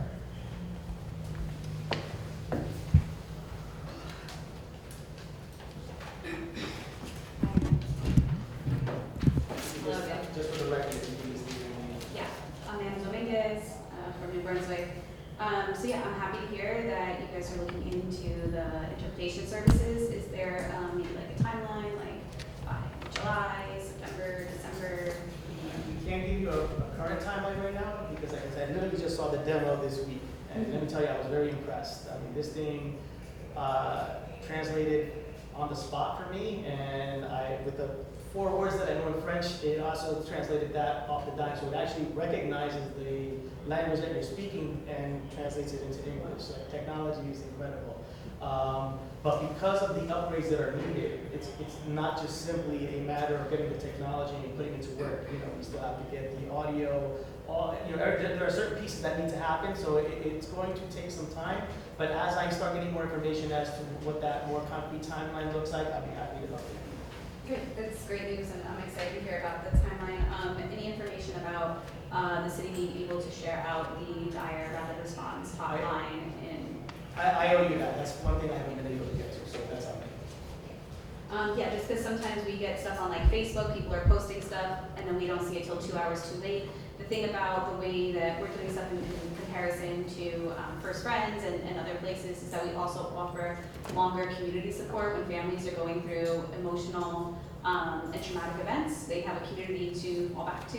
We Oseta and New Labor are really strong community-based organizations here and offer that kind of support. So I think it's really important, not only just for like the know your rights and the financial aspect and some legal counsel that we can sort of offer. It's important also just like that community aspect and support.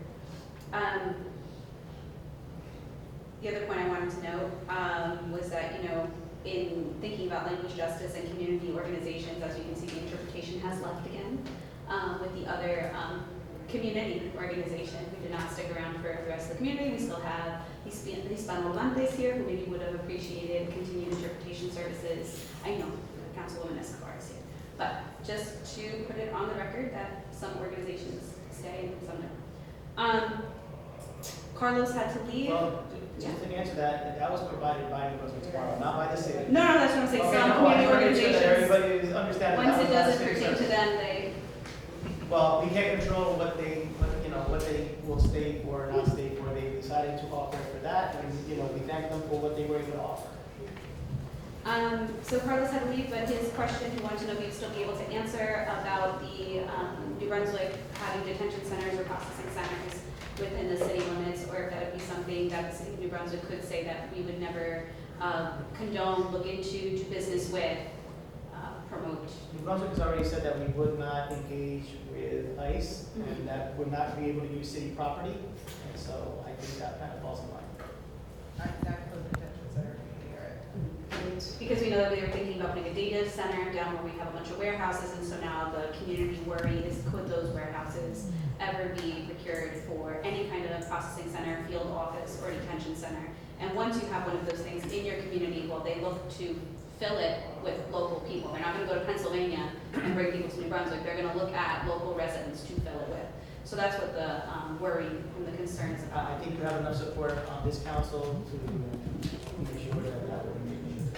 If that ever comes up, if we ever enact on it, right? But if he ever comes on vehicles, I'm saying it right now. Okay. Yeah, I have no interest in that being in our community, and but it's not something that's actively being proposed or supported.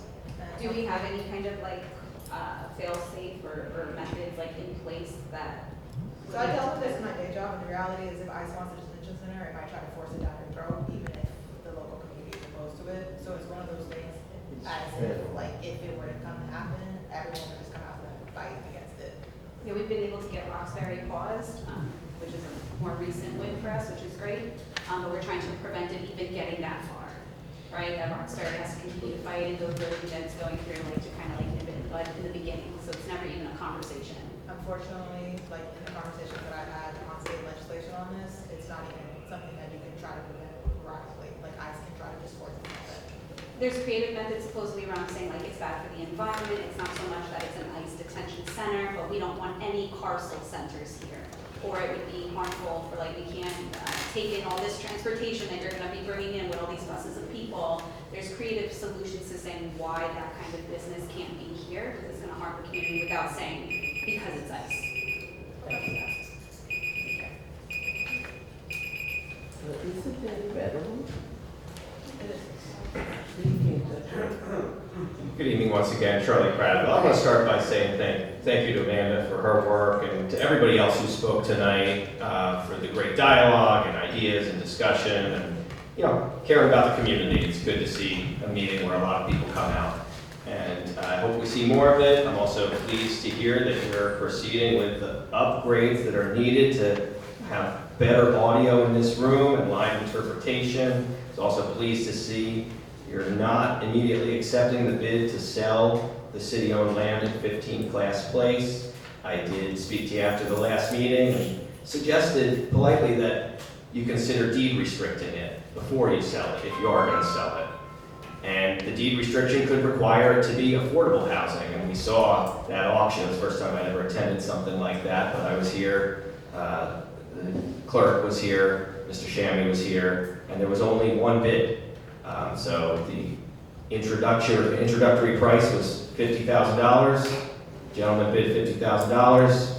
that was it. There was no competition, there was really no good gauge on what the market value is of the property. It's just whatever the initial offer was, the gentleman made that bid, and he was the only one who seemed to know about it or care enough to come through and make a bid. And no disrespect to him, but, you know, I don't know what his plans are for the property, but had you deed restricted it, you could have made it guaranteed to be affordable housing, and you might have gotten the same 50K. Or maybe if you'd set the minimum bid at 75K, you might have still got that. But we don't know because we only had one bid. So I'd really encourage you to reject that bid and, you know, reconsider what you want to do with the property, because you have options. Not only can you deed restrict it and then put it up for auction, but you could also put out an RFP and seek interest from firms that might want to develop it as a purpose-built affordable housing project to meet the needs of residents who qualify, or you know, specifically like the project you have that just opened up on Townsend Street, specifically for folks who have no home at all. There are ways to do this, and you know, with some creativity and you know, commitment, you could make 15 Class Place into something really important and valuable to meet the needs of the residents. And so I'm pleased that you're not proceeding with that sale immediately. And I encourage you to reject the winning bid and you know, start over, start fresh, and think creatively about what you can do with it. Last year, the New Brunswick Parking Authority agreed to settle a discrimination lawsuit, and I'm still trying to find out how much they agreed to settle it for. Do you have any information about that? I don't. You would have to contact the authority and see what answer they give you. Okay. Yeah, unfortunately, they're part of the old Middlesex County Municipal Joint Insurance Fund, which is, you know, I'll just say a disaster, huge financial boondoggle, not transparent, and now they're tied up in all this litigation. So lawyers from multiple government entities are getting paid to sue each other and argue about this collapsing entity. I'll inform you that our Board of Education is being sued because one of the lawyers they had, Kluger-Healy, says they weren't paid for their services. I still haven't gotten my OPA request that I requested in February. I've copied you on my communications with Mr. Sokol. You know, that's a big problem. Do you have anything to say about the Municipal Joint Insurance Fund, or you know, what are we going to do to get out of this mess? So what I can speak to is that, yeah, I was on that email chain, thank you very much, and also got his response. And according to his response, and Mr. Gould, correct me if I'm wrong here, is that there is questions, legal questions as to what is operable and what is not operable because of the situation. And so it's a legal issue that they need to resolve prior to giving you information, because they need to find out what information they can give you that's operable. Okay, I requested one single document, so Again, they can either say we're not going to give it to you, or we are going to give it to you, but I shouldn't have to fight this hard to get it. Let's be real. It's not a fight, Mr. Crowder, where there may not be responsive now. Right. I don't know why he thinks it's a fight. Okay. Well, I'll just close by saying we need community centers, not data centers, not detention centers. And I am still disappointed that this council is leaving in place the zoning changes that you put here to allow data centers in the I-2 zone. I'll remind you, you have a chance to change that before some proposal comes along, and I encourage you to do so. Protect us from data centers, please. Thank you. Thank you. Anyone else with public comment? Seeing none.